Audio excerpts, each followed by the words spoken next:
ஒரு சந்தன பொட்டு எடுத்து வச்சுக்கமா பூ முடிச்சு ஒரு சேலைய கட்டு இனி நீ வெட்டிய கட்டிக்கலாமா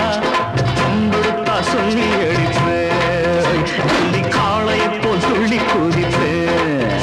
ஒரு பம்பரமா சுத்தி அடிப்பேன் உங்க பாட்டனுக்கும் கற்றுக் கொடுப்பேன்